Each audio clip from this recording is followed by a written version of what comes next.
Good morning or good afternoon, wherever you are in this incredible world. We appreciate you joining us here for the 10 myths of ISO 27001. We appreciate the case of you might be all set to unmute at the minute, but by all means, you'll have a great opportunity during the end to ask any questions to myself, who's Tom Wheat, and also the main man in front of you, stage centre, Gary Hibberd. But without ado, it's again a privilege of this trilogy that we've got Gary again, incredibly informal, great insight, impeccable knowledge, and I'm going to hand it over to Gary, but throughout at the end you can ask us any questions. But Gary, over to you, sir. Thank you very much, Tom, much appreciated. Yeah, good morning, good afternoon, or good evening, wherever you are watching this. Before we get started, we do have some housekeeping. As Tom's just said there, all attendees are on mute. If you do have any questions, please do ask, because it will make it much more interesting for your good self, and you'll get the real value out of this particular session. The slides and recording will be available after this event, so if you're making notes, fantastic. I would urge you to do that, because again, it will make it more relevant to you, and it will also prevent you from becoming distracted and going into your other devices and such. But if you have any questions, do please reach out. You've got the email addresses on there if you've got any problems or any particular questions. So I've just mentioned Tom there. Tom, probably well known to your good selves. Tom is going to perhaps interject if he's got a thought around some of the myths that I'm going to be presenting to you. If you've got any thoughts yourself, any questions about the myths, please do put them into the to the question section, and we'll get to those, and we will discuss them and debate them. Of course, we're only going to talk about 10 particular myths, so there may be some others that I don't touch on that you've heard. So again, it would be interesting to get your views. Myself, I'm a cybersecurity and information security practitioner, a specialist. It's an area that I've been involved in for a good 30+ years, and I know I don't look old enough, but it's true. So I've been involved in this a long time and seen a lot of things, seen the world evolve and seen our interactions with it, and indeed the standards themselves, like ISO 27001. I was there at the very beginning, before it was an international standard, when it was just a British standard, and even before that, where it actually started as an embryonic set of controls from the UK government that then seeped out and became this international standard that all organisations, large and small, can implement. So without further ado, because I want to get into this, we are going to cover the 10 myths of ISO 27001. As I said a moment or two ago, there may be others, but these are the typical things that I hear on almost a daily basis through social media, or when I speak to business owners and business leaders, heads of IT, heads of sales, operations and such. And you may have other experiences, but I would be interested to know what they are, because these are the most common ones that we see. So we're going to count down from number 10 down to number 1.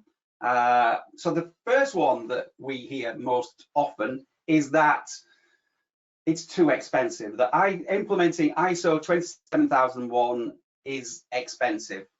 Now, it's an interesting one, this point about expensive, because of course there's an expense. My question to you is, what's the value that you're going to achieve out of ISO 27001? When I sit down with an organization and they say to me, Gary, we're thinking of achieving ISO 27001, we want to become certified, the first question I always ask is, why? What value will it bring to you? Because of course there is a cost to it.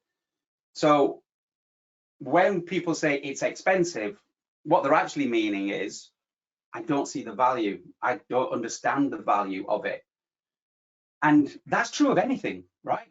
I mean, let me give you a different view on this. A few months ago, my wife and I, we decided that we needed a new kitchen. And when I say my wife and I, my wife decided we needed a new kitchen. So we, of course, went hunting for a new kitchen. And we found the perfect kitchen, the right one, the right cost. We knew there was going to be an expense. But then layered on top of that became another question around who's going to install this kitchen. Of course, DIY, I could do it myself, but then I've got to go and get the tools. I've got to get the training and, dare I say it, get the skills, because I don't have any of those things. So there's going to be a real expense to doing that. Of course, there's a second option, and the second option is I could do it with some help. I could ask friends, I could ask the internet, I could go on YouTube and Google it and find out. I could go and ask ChatGPT how to do it. But again, there's going to be a cost, it's going to take time. And then finally, the obvious option was to get an expert in, someone who knew what they were doing, someone who could do it twice as good in half the amount of time. Now, I value my time more than I do money. And the reason is you can always get more money from somewhere within reason. Time, however, is once it's gone, it's gone. Once it's spent, it's spent. It's never coming back. So I value my time more than I do financial losses. So there is a cost to putting that kitchen in. There is a cost to putting ISO 27001 in your organization. Is it expensive? No. It depends how much help you need, where that help comes from. You might need a little help, you might need a lot of help, you might need to buy some tools and such, but there are tools out there that you can utilize. There are books, there are YouTube channels. We ourselves, consultants like us, have a YouTube channel. We also have created an app to help people to implement ISO 27001. So when people say it's expensive, I will ask them, well, how much help do you need? And what's the value? What does it mean to you as an organization? And if you're going to tell me that it's by implementing ISO 27001, you're going to be able to increase your trust with your customers, you're going to be able to go for bigger clients and contracts and win bids and proposals, well, then the value of it clearly will outstrip whatever cost or price you put to it. But be under no illusion, there are tools out there that can help you. As I've just mentioned, we ourselves have an app.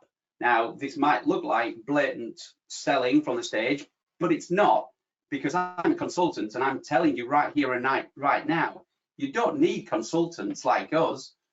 Yes, we're there to help you, and yes, absolutely, just like the kitchen experts who came in and did the job twice as good, in half the amount of time. You don't actually need an expert. You can do it yourself, and there are tools out there that will help you do it. And there are people who will guide you, just like PJR, just like Tom, just like the team there. They are there to assist and guide you in the right direction. So that's myth number 1, or number 10, that it's too expensive. The next myth that we hear quite often is that it's all about technology. So we will have people come to us and say, or rather when I go and speak to them, and I'll say, have you implemented ISO 27001? Are you thinking about it? Quite regularly, the response is they'll point to left or right and they'll say, oh, our IT guy looks after that.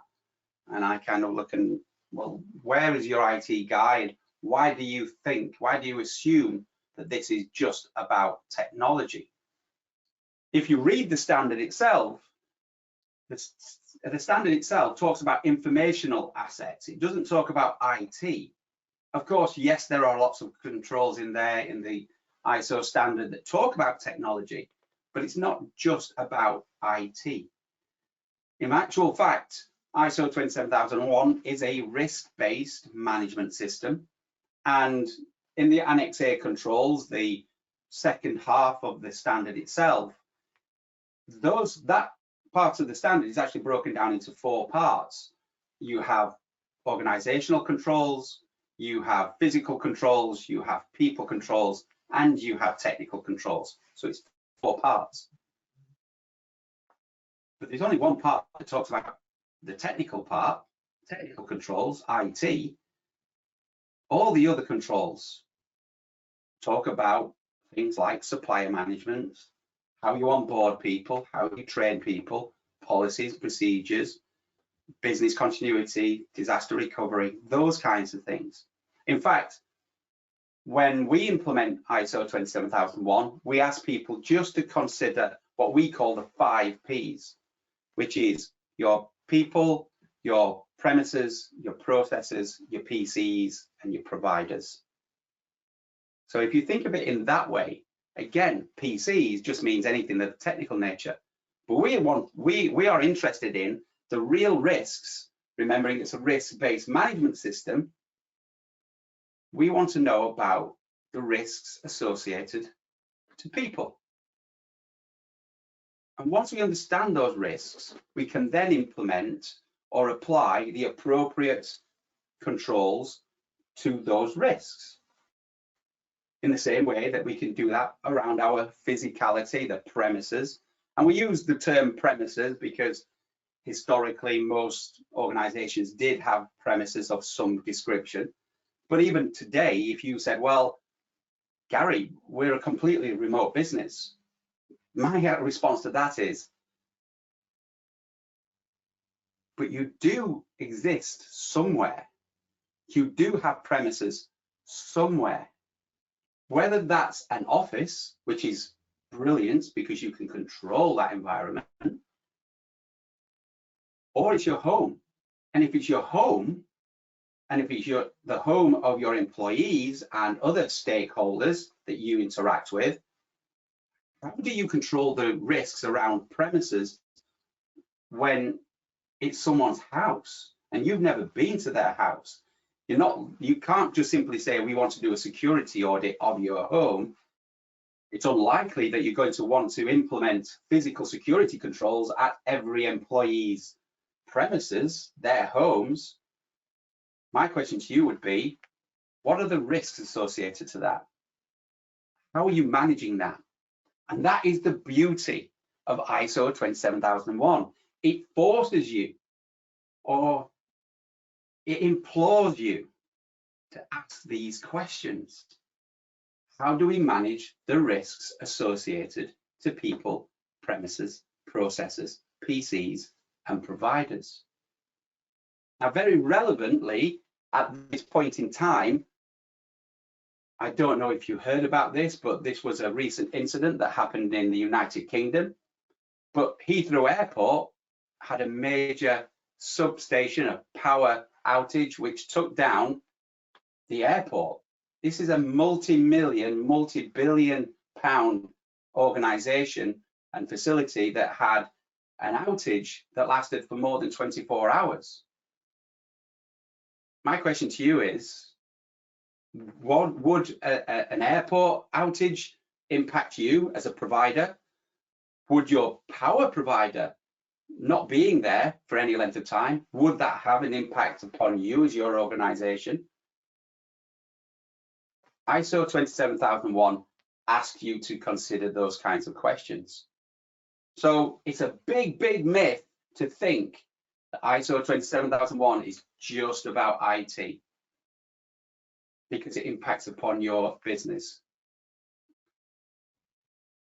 Risk number 8, well, this is a doozy. ISO 27001 means I'm 100% secure. It's a big myth. Now, you might think that this is an argument against having ISO 27001, but it's not. What we're here to do, what PJ are here to do, what I'm here to do is offer you some realistic views of what ISO 27001 is here for. ISO 27001, you might think of it as a, in the UK, we have the MOT, which is this certificate that you have to go every year to have your car checked to make sure that it is roadworthy. It doesn't stop you from having an accident. Your car can still break, but every year your car has to be reassessed to make sure it is roadworthy. And I know in the US, can't recall the name of it, but in the US you have something very similar. But 100% secure doesn't exist. It's just not a thing. What ISO 27001 does do, it puts the odds in your favor. In the same way that if you imagine your car, if you didn't maintain it, if you didn't care for it, if you didn't check the tires, you don't check the oil, if you don't have a reasonably well-trained person behind the wheel, well, the chances of an accident are just going to go higher and higher with each passing day. But having that MOT, having that certificate, having ISO 27001 in place, having thought about those risks and those issues means that you are much less likely to have a breach. So, as I said, you can't eliminate all risks. You can't guarantee that you are secure once you've got that ISO 27001 certificate in place. So this is one of those myths that I think is worth dispelling, because I don't want you to use ISO 27001 as a paper shield. It requires you to do some work, which is one of the reasons why the next myth is very closely linked to it. Many people will say, well, okay, I've achieved ISO 27001. Whew, that was hard work, Gary. We've got our new kitchen, we've installed it, we've put it in, it looks great, everyone's happy, nothing left to do. Of course there's things to do, because ISO 27001, just like the real world, is ever evolving and changing. The risks that you face on a day-to-day basis are always changing. Now remember, I've said it several times here, and I'm going to say it very slowly. ISO 27001 is a risk-based management system. You identify the risks associated to people, premises, processes, PCs, and providers. How many of those stand still? Think of your own world for a moment. Think of how you use technology compared to what it was a year ago, 2 years ago, 5 years ago. 5 years ago, we were just entering into a global pandemic. The way we use technology today is different to the way it was used 5 years ago, compared to the way it was used 10 years ago, compared to the way it will be used in 5 years from now. It is always evolving, it is always changing. That's one of the things that keeps me coming back to this industry and to this world, because it's fascinating the way that we're using technology each and every day. It's a risk-based management system. And when we think about risk, what we're really thinking about here and talking about are threats and vulnerabilities. The threats that you face today aren't the same threats that you faced 6 months ago, a year ago, 5 years ago. The vulnerabilities that you have today aren't the same that you will have in a year from now, in 2 years from now, in 5 years from now. So ISO 27001 is not a simple fire and forget. It's not a one and done situation. You have to apply it every day. You live by the principles of the standard, which is why, going back to the very first myth, why it's so important to understand what's the value of this? Why am I doing this? And once you understand that, and what you know what it will give you, then you will be committed to continually improve your security practices and make them better and stronger and fitter and leaner each and every day. We talk about this in a very simple way. It's about embedding security within your organization. And many organizations will talk about they're looking for, or security professionals will say we're looking for or trying to implement a security culture. My response to that is simply this. You can't implement a security culture unless you understand what the values are of that organization. So understand the values of the organization. Back to the first myth, do you value this? Do you know what the values are of your organization? Once you understand that, then and only then will you drive towards that culture by continually and consistently applying the rules and the requirements of the standard itself. So myth number 7, once I've got the certificate, I'm done, is a complete myth. Just to take it right down into operational steps, for anyone who's not done ISO 27001 before, just be aware that it's on you have a 3-year cycle, and every year you will be reassessed to make sure that you are addressing all the risks, carrying out all the mandatory requirements, and making sure that everything that you promise you would do, you are still committed to doing, and you are continually improving it. Now, this leads us on to quite neatly the next myth, because after people have told me, well, you know, once I've got that certificate, I'm done. I just want the certificate on the wall. That's all I'm interested in. I will often ask them, well, okay, so who do you think is going to issue this certificate? And they will often say, well, anyone can issue a certificate. We've gone to this organization on the internet. We found these guys over here, and they've said that they will come in, help us implement the standard, and then they will issue a certificate. Well, yeah, anyone can issue a certificate, I guess, but is that certificate really worth its weight in gold? Is that certificate even going to mean anything to anyone once you have that certificate on the wall?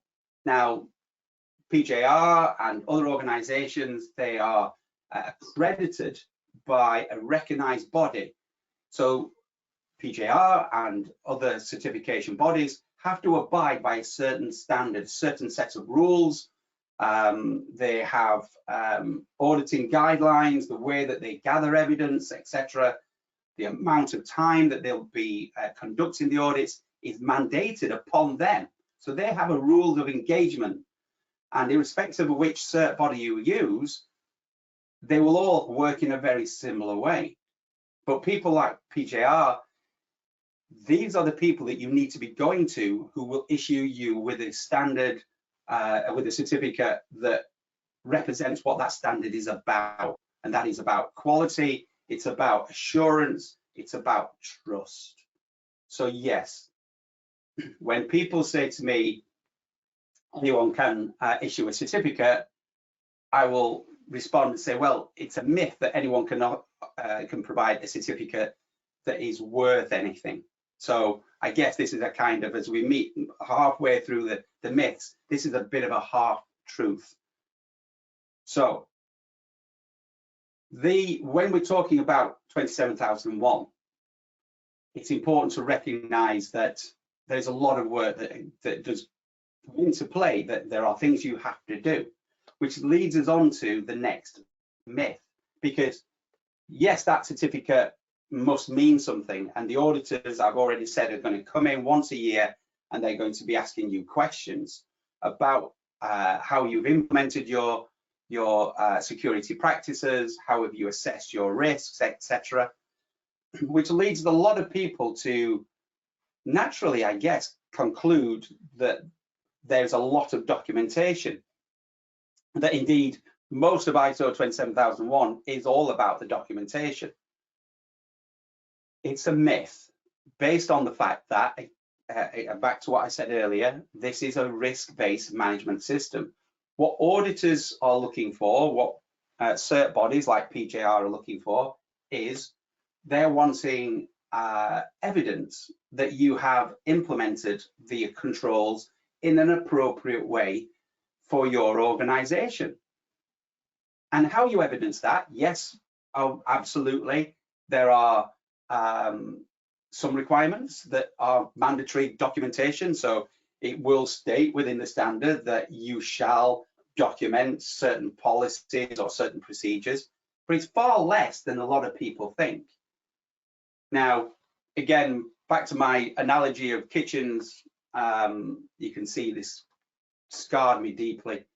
When I talk about, it's all about documentation and such, this is a little bit like going out and buying a toolkit with all hundreds of different tools and different gadgets and such that in actual fact will never be needed for me, because my kitchen is a certain size and your kitchen will be a certain size and Tom's will be a different size. What's appropriate to you and to your organization will be different. But it's ISO 27001 is not all about documentation. It's about evidencing that you've thought about security from a risk-based position and that you have implemented those security controls in an appropriate way. Some of it absolutely will require documents, policies, procedures, guidelines, risk registers, risk management methodologies, those kinds of things. But it's not all about documentation. But it's connected to this risk, or this myth, sorry, that comes our next myth. And many people will say, well, the reason I've not done ISO 27001 is because it's all about documentation and I'm a small business and I really don't have time for it. And it's just going to slow me down. Well, okay, ISO 27001 kind of does slow you down in the same way that brakes slow you down on a car. How many of you now would be happy to do away with your brakes on your car because it slows you down? Hands up, anyone? No, me neither. I like my brakes, keeps me safe, make sure that I'm doing the right things. Slowing down is not a bad thing. ISO 27001 requires you, yes, to take a look at your business in a mature way, risk-based manner, so that you understand where the issues might be in your organization, what might cause you an accident, what might cause you an incident. ISO 27001, in some respects, I describe it as a quality management system told through the eyes of security. It requires you to take a look at your business and your organization and ask, what could prevent us from being here tomorrow?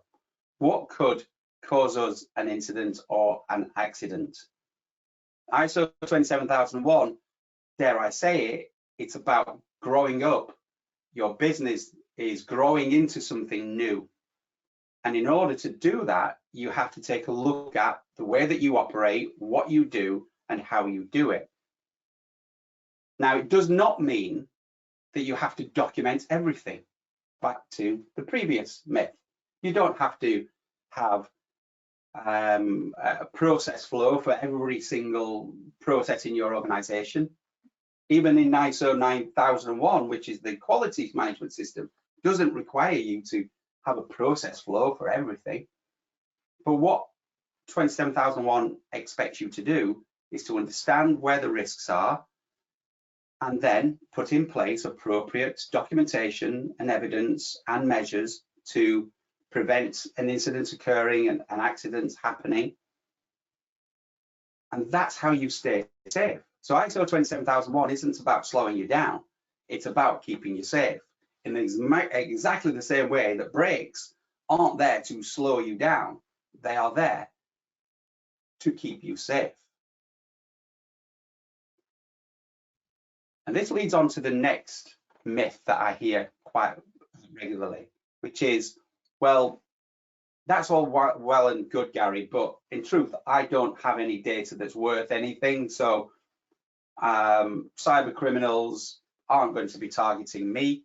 So why implement ISO 27001? These all these security controls that you've mentioned, people, premises, processors, PCs, and providers. Sounds very complex. I don't really have anything that's worth stealing. If you're thinking that, or if anyone ever says that to you, then I respectfully ask you to do the following. You can do this now. This is an exercise for you. If you are of the mind that says, my data isn't worth anything, could I ask you to pick up your phone right now, unlock it, depending on which type of phone you've got, go into your contacts and delete everyone. Have you done that? When you've done that, I'd like you to then go into your email system. You can do it on your phone if you wish, or you can go into it on your device, and I want you to select all messages and delete them. And then once you've done that, I'd like you to go onto your Dropbox or your SharePoint or OneDrive or whatever filing system you have online, and then I'd like you to delete all your files. If you're not willing to do that, then clearly your data is worth something. If your data is worth something to you, then clearly your data is worth something to someone else. And my question to you would be, what would happen if that did occur? What would you do if somebody inadvertently deleted all your contacts? By accident, deleted everything in your customer relationship management system, your CRM, all your sales, gone, all your intellectual property, gone, no backups because you didn't implement ISO 27001, which required you to have backups. If all of that went today, how damaging and problematic would it be to you and the people that you serve, your customers, your stakeholders? If it would have an impact, then clearly your data is worth something. But of course, this takes us on to the next myth, and we're almost at the top now. I really struggled with this next myth because I didn't know whether to put this one at the top, but it's close enough. But it neatly follows this question of my data isn't worth anything. And that myth is simply this. But Gary, you talk about cyber criminals. Well, it'll never happen to me. Why would a cyber criminal be coming after me?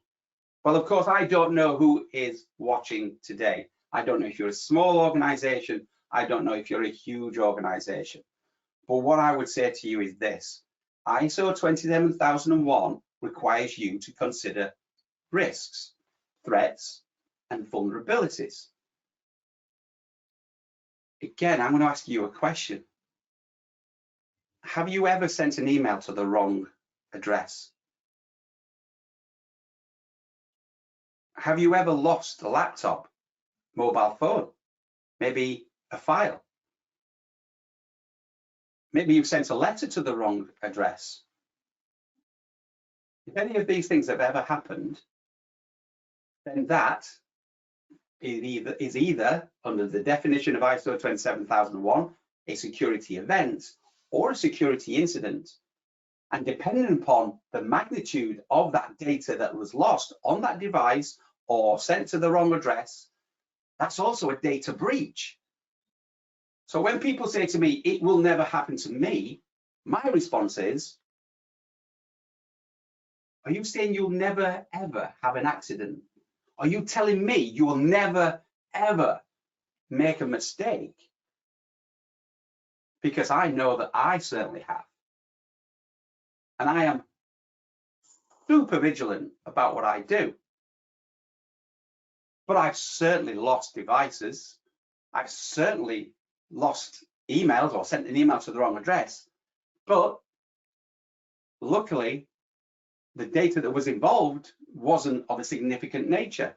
But I was able to quickly identify it. I knew exactly what to do as per my ISO 27001 incident response protocols and process. I knew exactly what to do.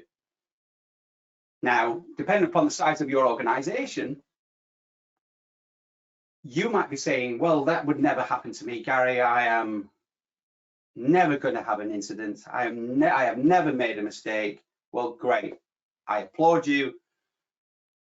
But what about your team? What about your staff? Can you be so sure about them? And one of the other things I would actually say to you is simply this, which is it takes us on to our number one myth, which is that people will say to me that we're too small for ISO 27001. And it's very closely linked to the myth number 2, as I just said, is that people say, well, look, why should I bother with ISO 27001? We don't have anything worth stealing, myth number 3, and it's never going to happen to me. Cyber criminals wouldn't target me, and I'm only a small business, so why would I bother?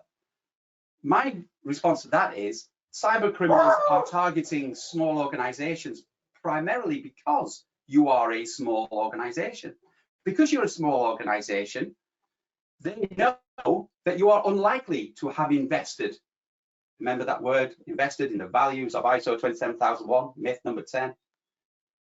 They think that you are unlikely to have invested in ISO 27001, and therefore they're much more likely to target smaller organizations.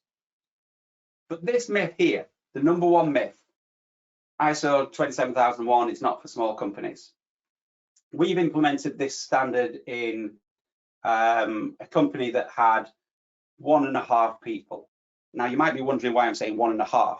It was the way that they described themselves, and the half was the full person was the director, and she ran her own business, and the half was her husband who worked part-time for her. So she described herself as, we're just 1.5 people. But interestingly enough, the thing that she had done, the systems that she'd put in place, the app that she created was phenomenal, but it was processing incredible amounts of personal data and information. So she needed ISO 27001 because she was going for investments from stakeholders and shareholders and VCs, venture capitalists. So she recognized the value of this. Back to myth number 10. So all of these myths that we've just gone through are intrinsically linked to one another, and we hear them time and time again. But hopefully through this presentation, I've managed to dispel these myths and make them a little bit more, well, easy to understand and to debunk. Here they are again in summary for you. People say it's expensive. Well, it's only expensive if you don't see the value. It's all about IT. It's about people, premises, processes, PCs, and providers. It means I'm 100% secure. There's no such thing. Once I've got the cert, I'm done. It's about continual improvement. It never is a fire and forget situation. Anyone can issue a certificate, sure, but not all certs are the same. It's all about documentation. It's about evidencing how you've implemented 27001. How can you evidence trust? In this digital world, how do you evidence that you have digital trust? It'll slow you down. It reduces accidents and incidents. It doesn't slow you down. All data has value. So where you think your data isn't of value, well, and there's a common statement within information security, which is data is the new oil. I slightly disagree with that.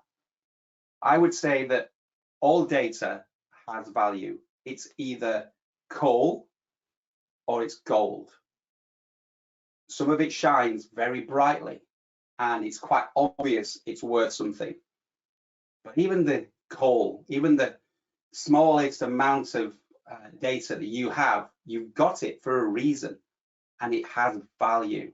It ignites and burns within your organization. And it will never happen to me. And that one, I think, again, is just one of those things that I'm never going to stand here as a consultant and say to you, you're likely to have, everyone is going to have a data breach in their lifetime, because that's simply not true. And it's a fact, or an often doled out statement, which I really disagree with. Not everybody is going to be mugged as they walk down the street. Not everyone is going to have a car accident. Does that stop me from making sure I don't protect myself when I go out, that I make sure I don't wear my wealth, or I don't go into some very dangerous places? Of course not. I'm careful about such things, and I teach my kids and my partner to be careful about that, and she understands all of those things. So you're right. When you say, it will not happen to me, well, you're only partially right. Possibly not. But why run that risk? And wouldn't you do everything you could possibly do to make sure that you manage that risk appropriately? And the final one, of course, as I've stated several times here, businesses think that ISO 27001 isn't for them because they're just too small. Well, it is for everybody. ISO 27001 can be implemented if you know what you're doing. And there you are. All I would simply say at the very end of this is that ISO 27001 is extremely important. And I always finish with this statement, which is that you need to put security on the agenda before it becomes the agenda. And only by really looking at something in a structured way, like ISO 27001, will you do it in a consistent manner that adds value to you and your business. And there you are. Thank you very much for your time. Tom, if you want to come back on now, hopefully that was useful, interesting. I don't know if we've got any questions. Gary, just brilliant as always, chap. Just before I jump in, folks, there's a question panel on your right. Any questions from any of the points or in generic of ISO 27001, please ask, and we'll endeavour between the two of us to most definitely answer it. But just in case we're waiting for them, Gary, I just want to jump in and say it's brilliant. And, myth busting is myth busting. And as we start at point one, the irony of it in the case of, that the business is too small. Our biggest standard at PGR in the UK, believe it or not, is ISO 27001. And 60% of them businesses are less than 5 people. So I think what's important to the case of is when saying, we aren't big enough, we're too small, like it's true. And the reason for that, quite simply, is the case of not just because of culture and the organisation want to protect themselves, but it's also driven by tender. And I think the world's ever changing. And what that means is, I think you're right, that we have a lot of organisations who've got one person in it, just the one. And it's true. And from enterprise down to SMEs, I think equally, the work that you put in, from your companies, your consultants, is just as effective from one person to 1,000. It just takes a little bit longer, would one say, but it's the same principles and same guidelines. Yeah, no, I completely agree. I think this is the interesting thing about the internet. I mean, one of the earliest conversations I remember having about the internet itself was people saying this is a great leveler, because we used to talk about trust in bricks and mortar. So going back 15, 20 years ago, when the internet was in its infancy, people would say, well, how do I know who I'm buying from online? And the traditional comments back then, the advice I was giving to people was, well, go with bricks and mortar, meaning go with organizations that had moved online. So, you think about the traditional shops and stores that you frequent in the high street, they moved online. So the advice back then was, well, just simply trust those, don't trust the smaller organizations. But that was 15, 20 years ago. Now, very thankfully, a small organization that employs 3 or 4 people can compete with a multi-million-pound organizations. We as a consultancy, as a small consultancy, there's what, 6 of us in our consultancy, and yet we compete with multi-billion-dollar global consultancies, and we win contracts. How have we done that? Well, we've got digital trust. People trust us because we can show them ISO 27001 certificates, or we can show our expertise and such. And that's what's happening with the businesses that you're dealing with, you're interacting with, these ones that are less than 5. They're competing with bigger businesses on the same playing field. They've got ISO 27001 in the same way that these other multi-million-pound businesses have, and they're winning. but they're only able to play in those fields, in those areas, because they've got that certificate of trust. And it's true. And on that, Gary, as you said, one of the key points is that certificate of trust. And we know this, for any listeners who are listening, we've got an unaccredited side of the world and we've got an accredited side of the world. What the heck does that mean? Simply under the IAF, and the IAF is the umbrella in these many accreditations in many countries. And UCAS is perceived to be, arguably the leads first. It's got the crown, it's the world's first on there that sits in it. And it holds its weight. And I think what's important to say about that's a case of it is a lack of understanding between when people need it, when they don't, or if you know anything about it. But what I want to echo about that, more importantly, is it's not also just about the certificates. It's also about the standard of consultants. And what that means in the case of is many consulting companies out there that I appreciate are not labelled accredited or unaccredited, therefore, give this little template box system and then you just off you go. And the saying in life, which I'm sure you smile with me, is, we pay cheap, pay twice. And what that means is about the case of is in anything in this world, coming back to your kitchen, is you pay for what you get for. And it's a case of whatever you pay for, you get. And with the app that you've done that I've been through, which is an incredible piece of equipment, extremely affordable, more importantly, gives that aid memoir, shall we say, from A to Z, because I think people's biggest fear of 27,001, coming back to the first one, is cost. And where do we start? That's ultimately what this all comes down to. And where you need to start a case of is I think you've done the first step for even thinking about it, because as you said before, through many myths, it'll never happen to me, denial. And if we sort of flip the world in people's understanding that may be a bit more clear, and we come back to an health and safety accident or RIDDOR, everyone's very aware of that and they go, oh, we don't want that. And a fine in cybersecurity makes it look like pence towards RIDDOR in regards to where and what. And it's it's current, it's here, it's going to continually to grow.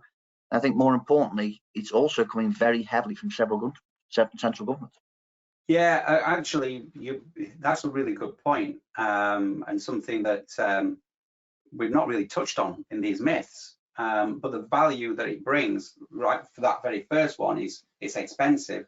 My question to you would be, well, what would be the cost of you not doing this? Now, as you've just said there's, especially in the United States, there's a lot of laws that are now pending and coming through, all dealing with data protection. And you have to demonstrate these regulations typically are what are known as outcome focused regulation.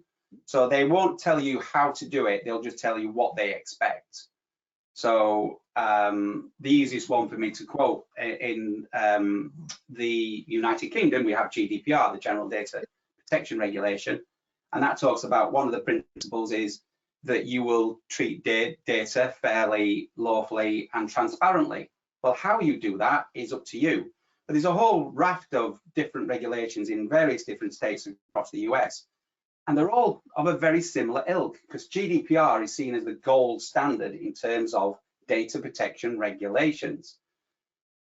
So my question to everyone here is, when you are being asked to evidence that you are treating data with respect, that you are securing that data, that you are handling data sensitively, how do you evidence that? Well, the obvious answer is we've got ISO 27001 and we abide by the regulation, the standard, and therefore this standard itself abides by the regulations requirements, and it's continually improved, it's continually assessed by organizations like PJR. It's evidence-based. It's the value that is right there, the compliance. If for no other reason, it's giving you what you need to be able to comply with the laws of the land. Yeah. And Gary, I think you're spot on. And I think another myth, just to add to it, not to add many more with the ones we had, is you bang on that, this is about a compliance stage. Therefore, the hidden gem with 27,001, which very rarely gets talked about in conferences, a case of is, doesn't just give you the foundation for regards to security, change the culture and compliance, but more importantly, 9 times out of 10 of organizations who have it, it actually catapults business. It makes the team grow, it makes the organization grow, it increases the revenue. He gives you more opportunities to tender. So there's actually a case of is not by having 27,001 to make you secure, which is ultimately what it's about, but also the added benefits of what comes with that. And many organizations and clients that come to PGR once getting certified, and when we go back on a surveillance audit, and for the people, obviously, as Gary explained before, that 3-year cycle on years 2 and 3, there's very much about a case of is the first question that we ask, which we have to mandatory, is, can you please confirm your employee count's the same? And you'll be amazed how many organizations at year 2 and 3 always have an increase in employee count. And when we come back and go, why is an increase in employee count? It's because they ultimately say is, not only is 27,001 give us that security, but it's also catapulted the business. Yeah, I think that's a really, and again, that's a really good point, is the value, back to myth number 10, which is, it is the cost of it. There's an expense, but yes, it's, the value is there, and it's going to allow you to win tenders and bids, and you're going to be able to go toe to toe to some of your competitors, and it allows you to catapult your business forward. And funnily enough, when people say it slows you down, if you know anything about motor racing, and I know a little, I'm not an avid fan, but I know a little about drivers and how they approach driving in motocross or on F1. They use their brakes intentionally. The brakes don't slow them down. The brakes make them go faster because they know how to use their brakes. They brake, into the corner and accelerate out. If you don't know how to use your brakes, if you don't know how to use 27,001, it may feel like it's just going to slow you down. But if you do it intelligently, actually, it will, using your words, catapult you forward ahead of the competition and allow you to win. And you're right, it's an absolute no-brainer for me. And I think as a standard, and regarding the ISO library of them, it's most definitely one that's just going to rapidly continue to grow. And absolutely. I appreciate within the group we haven't had much questions, which isn't a bad thing, Gary. I'm guessing you've answered the majority. It's never a bad thing in regards to questions, but yeah, I want to wrap it up, and ultimately, as a case say, there's the man there in front of you, the man, the myth, the legend. He's incredible at what he does, and I'm very much gravitated towards people that are transparent, back straight, and more importantly, have a passion to do what they do. And that's just not a tick box exercise, but ultimately add value, improve, and see the business grow with them. And I think that echoes from consultants like us and PGR. We're all customer focused, and ultimately getting right to what's right for you. But there's a QR code there for Gary. By all means, link in. Don't worry. This webinar will be recorded. It'll be updated and uploaded on the PGR website, and also circulated via email. And for them who couldn't make the webinar, no fear at all. It'll also be posted out. But if you've got any questions, by all means, outside of this, Gary is the man. And quite simply, give him an email. I think a case of, in regards to any questions, he's a man who'll answer anything, even if it's outside of the standard at times. So, absolutely. But any closing lines from you, sir? No, just to echo what I said earlier, that when it comes to security, you need to put it on the agenda before it becomes the agenda. Don't leave this just to chance. It's about making sure that you approach it in a systematic way, and I will leave it at that. Gary, legends. Keep smiling, sir. Keep them waistcoats strong, and I'll see you soon, buddy, and all the best. Take care, all. Good evening, good night. Take care. Bye-bye.